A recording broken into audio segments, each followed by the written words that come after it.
प्रिय मित्रों, जय माता दी। कैसे हैं आप लोग? उम्मीद करता हूँ कि आप सभी लोग स्वस्थ और प्रसन्न होंगे। मैं प्रभात चंद दीक्षित अपने यूट्यूब चैनल ज्ञान की किरण में आप सभी मित्रों का हार्दिक स्वागत करता हूँ और आप लोगों से अनुरोध करता हूँ कि हमारे चैनल को सब्सक्राइब कीजिए और अपने दोस्तों के साथ इस चैनल को शेयर करें, क्योंकि चैनल आपको ज्योतिष, वास्तु, पूजा पाठ, ग्रह नक्षत्र हर चीज की उचित जानकारी को उपलब्ध कराएगा और आपके ज्ञान में निरंतर वृद्धि को प्रदान करने वाला है। आइए आज बहुत ही बढ़िया सब्जेक्ट पर बात करने वाले हैं और आज का हमारा विषय है कि पूर्णिमा का व्रत कब है, कैसे किया जाए और किन किन लोगों को पूर्णिमा का व्रत करना चाहिए ताकि ज़्यादा से ज़्यादा लाभ की प्राप्ति हो सके। यही सब बताने का हमारा प्रयास है। देखिए, उससे पहले के वीडियो में आगे बढ़ें, उससे पहले हम आपको बता देना चाहते हैं कि अगर आपको अपने जीवन में किसी प्रकार की कोई परेशानी से ग्रस्त हैं और उस परेशानी का समाधान नहीं मिल पा रहा है, जैसे कि बार-बार स्वास्थ्य संबंधी परेशानी उत्पन्न होना, यानी स्वास्थ्य का आपका बार-बार खराब हो जाना, कई बार दवा खाने के बाद भी स्वास्थ्य में कम लाभ की प्राप्ति, अथवा आपकी संतान की उन्नति नहीं हो पा रही है, संतान बहुत मेहनत कर रही है लेकिन उन्नति की संभावनाएँ कम नज़र आ रही हैं, अथवा आप लगातार प्रयास कर रहे हैं लेकिन संतान की शादी नहीं हो पा रही, रिश्ते आते तो बहुत हैं लेकिन कोई भी रिश्ता टिक नहीं पाता है। किसी न किसी वजह से रिश्ता हो नहीं पा रहा है, अथवा किसी प्रकार का कोई आपकी कुंडली में दोष मौजूद तो नहीं है, जैसे कि मांगलिक दोष, पितृ दोष, सर्प दोष, गुरु चांडाल दोष, केमद्रुम नामक दोष। अगर किसी प्रकार का कोई भी दोष अगर आपकी कुंडली में मौजूद है, तो देखिए आप हमसे संपर्क कर सकते हैं। अपना समय पहले से फ़ोन नंबर के द्वारा अपना समय पहले से निर्धारित करके आप हमसे मुलाकात कर सकते हैं और अपनी हर प्रकार की समस्याओं से मुक्ति प्राप्त कर सकते हैं। यानी हर प्रकार की समस्याओं का समाधान 100% होगा, क्योंकि हम लगातार ज्योतिष के माध्यम से उत्तराखंड के अंदर 25 वर्षों से लगातार सभी भक्तों की एवं मित्र लोगों की समस्याओं का समाधान करते हुए चले आ रहे हैं। जो लोग जिन के काम संपूर्ण नहीं हो पा रहे थे, उन सभी लोगों के काम यहाँ आने के बाद संपूर्ण हुए हैं और सबके जीवन में खुशियों का वातावरण बना है और उदासी उन लोगों के जीवन से दूर चली गई है। तो आप भी अपने जीवन में खुशियों की प्राप्ति करना चाहते हैं और उदासी को अपने घर से बाहर निकालना चाहते हैं, तो हमारे फ़ोन नंबर पर संपर्क करके अपना समय पहले से निर्धारित हो के आप हमसे मुलाकात कर सकते हैं। अब आइए अपने विषय पर बात करते हैं कि आज हम आपको बताने का हमारा प्रयास है कि पूर्णिमा तिथि कब है और पूर्णिमा का व्रत कब किया जाए। तो सबसे पहले पूर्णिमा तिथि के बारे में चर्चा करेंगे। क्योंकि पूर्णिमा तिथि का इस बार क्षय हो जा रहा है। क्षय का मतलब कि पूर्णिमा तिथि चतुर्दशी में ही पूर्णिमा मानी जाएगी, यानी चतुर्दशी में ही पूर्णिमा का समायोजन हो गया है। तो इसलिए इस बार गुरुवार 4 तारीख को पूर्णिमा तिथि है। इसी दिन आप लोग व्रत, पूजन, कथा और दान पुण्य करने के बाद ढेर सारा पुण्य प्राप्त कर सकते हैं। अब देखिए, सवाल यहाँ पर ये उठता है कि किन-किन लोगों को पूर्णिमा का व्रत करना चाहिए और क्यों करना चाहिए? देखिए, अगर आपका जन्म अमावस्या के आस-पास है तो इसका मतलब आपके मन में निराशा, उदासी हमेशा से ही मौजूद रहती है, नेगेटिव ऊर्जा आपके अंदर बहुत है। हमेशा आप नकारात्मक बातों को सोचा करते हैं और बार-बार छोटी-छोटी बातों पर आप परेशान हो जाते हैं। तो इसका मतलब आपका चंद्रमा कहीं न कहीं कमज़ोर स्थिति में पहुँच गया, क्योंकि अमावस्या के आस-पास चंद्रमा बहुत ही खराब स्थिति में होता है। ऐसे में अगर आप पूर्णिमा का व्रत करेंगे और चंद्रमा को अर्घ देंगे पूर्णिमा वाले दिन, तब देखिए धीरे-धीरे चंद्रमा आपका मजबूत होता चला जाएगा और आपके मन में प्रसन्नता रहेगी और जो भी नेगेटिव ऊर्जा, नेगेटिव विचार आपके मन में आ रहे थे, धीरे-धीरे करके ऑटोमेटिक गायब होते चले जाएंगे। अगर मान लीजिए कुंडली में अगर आपका चंद्रमा कमजोर है अथवा चंद्रमा 6, 8, 12 में चला गया है, तो इसका मतलब यहाँ पर भी आपको कई प्रकार की मानसिक रूप से परेशानी प्राप्त होगी। चंद्रमा है क्या?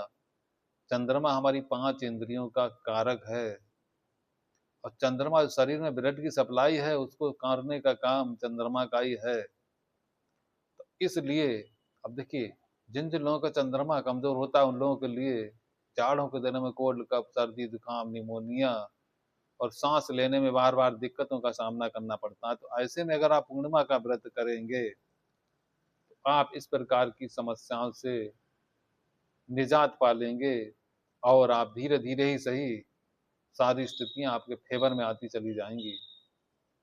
अगर मान लीजिए आपको संतान उत्पन्न नहीं हो पा रही है, तब आप पूर्णिमा का व्रत करेंगे तो धीरे धीरे संतान की उत्पत्ति होगी और आपके जीवन में खुशियों का वातावरण बनेगा। अगर मान लीजिए धन आपके घर में आता तो बहुत ज्यादा है, लेकिन रुक नहीं पाता है, तो इसका मतलब कहीं न कहीं दरिद्रता दरिद्रता जो है वो धीरे धीरे आपके घर में निवास कर रही है, तो उसको बाहर निकालना है। उसको बाहर निकालने के लिए आपको पूर्णिमा का व्रत करना है। पूर्णिमा का व्रत करने से इस प्रकार की समस्या भी धीरे धीरे समाप्त हो जाएगी और आपके घर में धीरे धीरे ही सही बरकत होनी चालू हो जाएगी। अब देखिए, चंद्रमा आपका मन है, सूर्य राजा है, चंद्रमा रानी है। चंद्रमा को मजबूत करेंगे तो नीचे वाले जो ग्रह है ना, राहु केतु शनि, ऑटोमेटिक धीरे धीरे ये भी अच्छे होने चालू हो जाएंगे, क्योंकि चंद्रमा की पावर के आगे बाकी ग्रह भी धीरे धीरे कमजोर होते चले जाते हैं। क्योंकि चंद्रमा मजबूत होगा तो आपको कष्ट सहने की क्षमता प्राप्त होगी।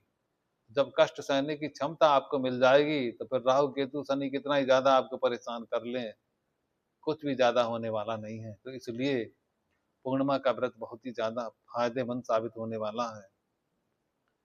तो देखिए, पूर्णिमा का व्रत करने से मानसिक शांति, धन धान की प्राप्ति, संतान की उत्पत्ति और संतान का अच्छे मार्ग की तरफ जाना।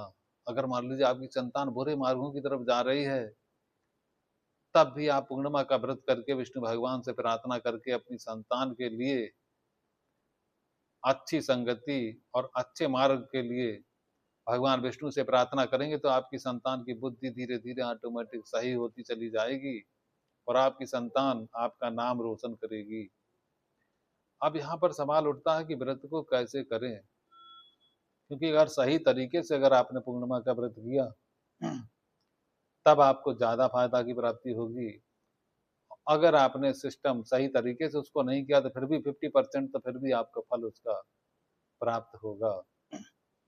अब देखिए, सबसे पहले प्रातः काल नित्य कर्म से निपटकर सबसे पहले भगवान विष्णु को गंगा जल से, दूध से स्नान कराएंगे और स्नान कराने के बाद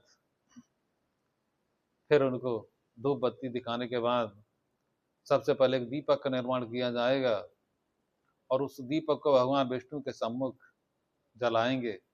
और देखिए, विष्णु भगवान की कथा में सबसे एक चीज खास बात और आपको ध्यान रखनी, 9 जो ग्रह होते हैं इनका भी जरूर आपको बनाने हैं, क्योंकि 9 ग्रहों का निर्माण करने से विष्णु भगवान और ही ज्यादा प्रसन्न होते हैं, क्योंकि उनके साथ साथ 9 ग्रहों का आशीर्वाद भी आपको प्राप्त हो जाता है। तो अगर कोई दशा वगैरह कोई खराब चल रही है, आपके जीवन में मार्केस लगा हुआ है, तो वो दशा भी धीरे धीरे विष्णु भगवान के प्रभाव से शांत होनी चालू हो जाती है और उसका ज्यादा बुरा प्रभाव नहीं पड़ता, हल्का फुल्का बुरा प्रभाव पड़ के और निकल जाती है। तो इसलिए 9 ग्रहों को स्थापित करना भी वहां पर जरूरी है। विष्णु भगवान के पास एक थाली में 9 ग्रहों को स्थापित करिए और 9 ग्रहों को स्थापित करने के बाद वहीं पर एक लोटे में जल और उसके ऊपर एक नारियल भी, आम के पत्ते यानी पंचपल्लव आम के पत्ते उस लोटे के अंदर लगाने के बाद उस पर नारियल रखिए और वहीं पर एक दीपक जलाइए। दीपक जलाने के बाद अब आपको क्या करना है कि विष्णु भगवान सत्यनारायण भगवान की कथा को कहना है। अब लेकिन कथा कहने से पहले सबसे पहले सभी देवी देवताओं को आपको याद करना है कि आप विष्णु भगवान की कथा में आइए और हमारे पूरे परिवार को आशीर्वाद प्रदान कीजिए।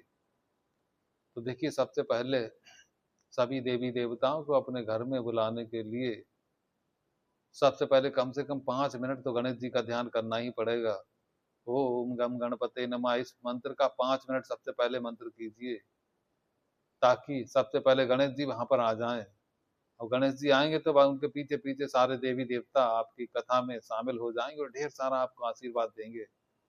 अब देखिए, 5 मिनट गणेश जी का मंत्र करने के बाद तुरंत भगवान विष्णु का मंत्र भी 5 मिनट करना। समय थोड़ा जरूर यहाँ पर ज्यादा लगेगा, लेकिन 100% फलों की प्राप्ति होगी, आपका मन प्रसन्न होगा यहाँ पर।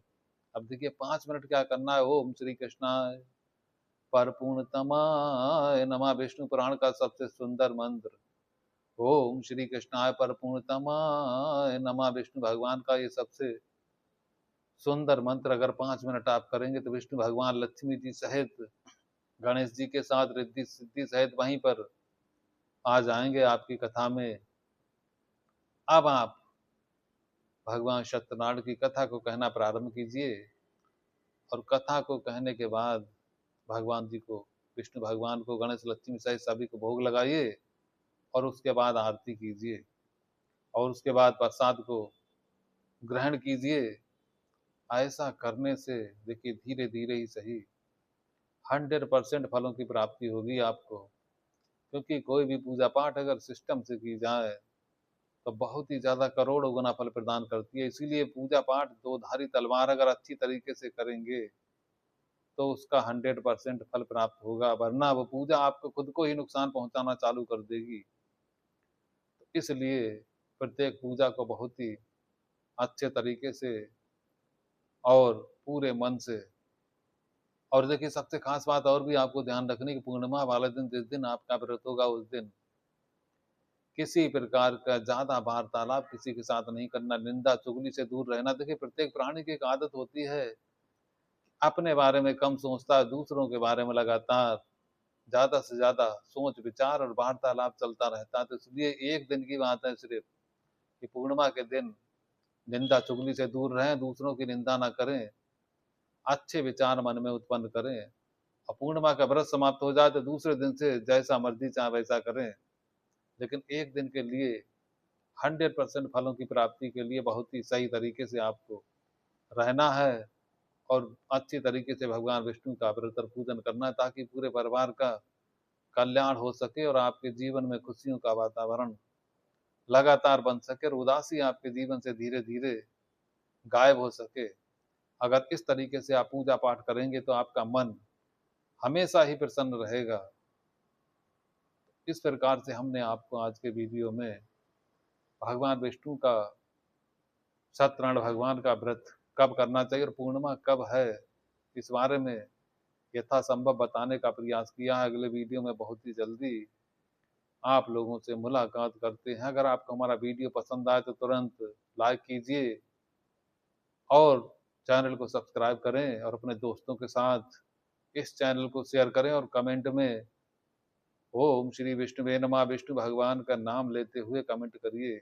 ओम श्री विष्णुवे नमः, ओम श्री लक्ष्मी नमः, जय माता दी, हर हर महादेव, जय शनिदेव। जिसको भी आप पसंद करते हैं कमेंट करें। अब तो आज के वीडियो को अब हम यहीं पर समाप्त करते हैं। अगले वीडियो में बहुत ही जल्दी आप लोगों से मुलाकात करते हैं। जय माता दी।